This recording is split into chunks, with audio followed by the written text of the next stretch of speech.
Seems Canada has decided to play a little game of what's good for the goose is good for the gander, and the stakes involve America's access to its own state. Buckle up, folks, because this is a wild ride. You see, America's northern neighbor has recently decided to impose tolls on U.S. trucks traveling through British Columbia to Alaska. Now you might be thinking, why the heck would Canada do that? Well, it all started with a certain someone who used to reside at 1600 Pennsylvania Avenue. That's right, Donald J. Trump, remember him? The guy who loved tariffs more than he loved Diet Coke? Turns out, his trade wars had some unintended consequences.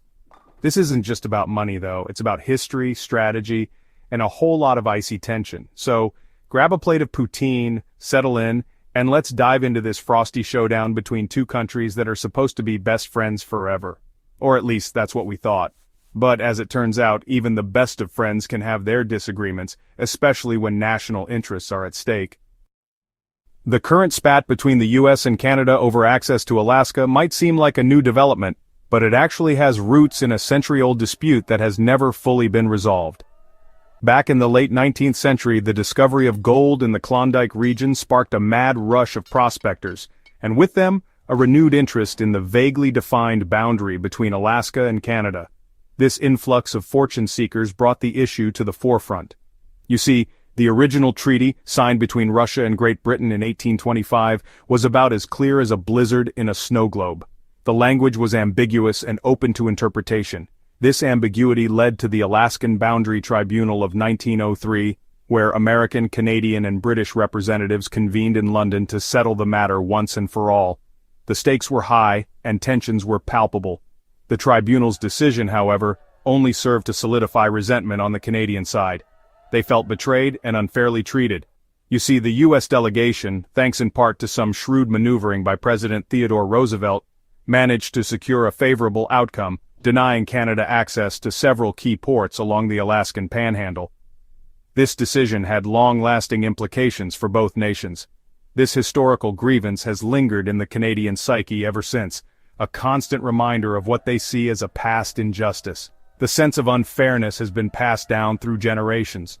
Now, over a century later, the ghosts of the Alaskan boundary dispute are rearing their heads once again, adding fuel to the fire of the current trade spat. The echoes of history are hard to ignore. It seems some wounds, even after 100 years, never truly heal. The past continues to shape the present in unexpected ways. Now back to our old pal, Donald Trump. During his presidency, he seemed to have a particular fondness for slapping tariffs on goods from countries he deemed economic rivals. He called it winning. Most economists, however, called it a terrible idea. Nevertheless, Trump went ahead and imposed tariffs on a whole host of imports, including steel, aluminum, and solar panels, primarily targeting China, but also impacting close allies like Canada. Canada, caught in the crossfire, was not too pleased with this turn of events. After all, the two countries share the world's longest undefended border and have a long history of economic cooperation. But Trump, with his America First rhetoric, seemed determined to upend the established order. The Canadian government, led by Prime Minister Justin Trudeau, initially tried to reason with the Trump administration, but to no avail. These tariffs, touted by Trump as a way to protect American jobs and industries, ended up hurting both countries' economies.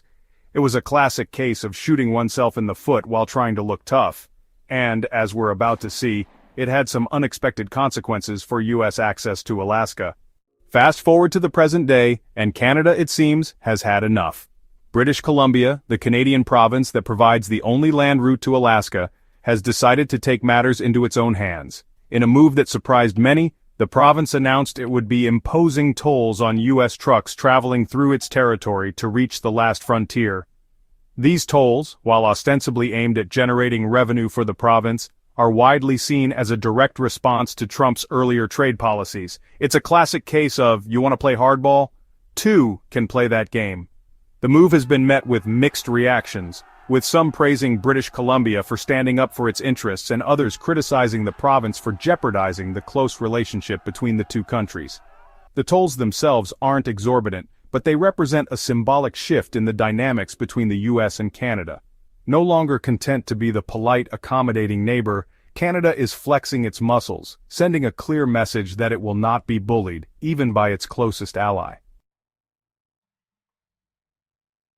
Section 5, a calculated gambit, the politics of tolls.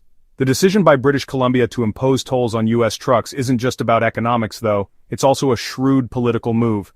By targeting a route vital to Alaska's economy, British Columbia has found a way to apply pressure on the U.S. government without resorting to outright aggression. It's a calculated gamble, designed to make the U.S. feel the pinch of its own protectionist policies. The move has also played well domestically for Canadian Prime Minister Justin Trudeau. By taking a firm stance against what many Canadians see as U.S. bullying, Trudeau has bolstered his image as a strong and decisive leader. It's a win-win situation for the Canadian Prime Minister, who has managed to score points both at home and on the international stage. The question now is, how will the U.S. respond? Will the Biden administration, eager to repair the damage done to U.S. Canada relations under Trump, seek to negotiate a compromise? Or will this escalate into a full-blown trade war, with potentially disastrous consequences for both countries? Section 6. The Arctic Chessboard. Geopolitical tensions rise. The current trade spat between the United States and Canada is playing out against a backdrop of rising geopolitical tensions, particularly in the Arctic region. The Arctic, once a remote and desolate backwater, has become increasingly important due to its vast natural resources and its potential as a new shipping route connecting the Atlantic and Pacific Oceans. Russia, which has the longest Arctic coastline of any country, has been particularly assertive in asserting its claims to the region, building up its military presence and conducting large-scale military exercises. This has raised concerns in the West, particularly in the United States, which sees Russia's actions as a threat to its interests in the region. Canada, too, has been bolstering its Arctic capabilities, albeit at a slower pace than Russia. The tolls imposed on U.S. trucks traveling to Alaska can be seen as part of this broader trend of asserting Canadian sovereignty in the Arctic. The message to the United States is clear. Canada will not be a pushover when it comes to its Arctic interests. Section 7. The road ahead, uncertainty and potential fallout. The current standoff between the United States and Canada over access to Alaska is fraught with uncertainty and potential risks. While the tolls imposed by British Columbia are currently limited to trucks, the economic impact is already being felt. There is no guarantee that the situation won't escalate further, potentially affecting more sectors. Canada, emboldened by its recent actions, might be tempted to take even more assertive measures, especially if it feels its interests are being ignored. This could lead to a tit-for-tat escalation, with both sides digging in their heels. The United States, on the other hand, faces a dilemma that is both political and economic. On the one hand, the Biden administration is eager to mend fences with Canada after the tumultuous Trump years, seeking a return to normalcy. On the other hand, backing down in the face of Canadian pressure could be seen as a sign of weakness, potentially emboldening other countries to take similar actions.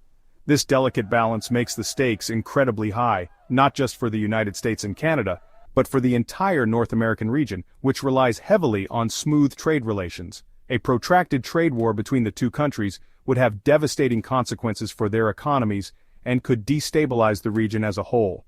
The economic fallout would be severe, affecting everything from stock markets to everyday consumer goods. It's a situation that calls for cool heads and a willingness to compromise on both sides, to avoid a crisis that could have long-lasting repercussions. The hope is that diplomacy will prevail, ensuring stability and prosperity for the region. The recent decision by British Columbia to impose tolls on U.S. trucks traveling to Alaska might seem like a minor irritant, but it has the potential to unravel the close relationship between the United States and Canada. This seemingly local dispute is, in fact, a microcosm of the larger geopolitical shifts taking place on the world stage, as the old order of U.S. dominance gives way to a more multipolar world. The road ahead is uncertain. Will the United States and Canada be able to find a way to bridge their differences and preserve their long-standing friendship? Or will this dispute escalate into a full-blown crisis, further dividing two countries that were once inseparable? Only time will tell, but one thing is clear: the relationship between the United States and Canada will never be the same.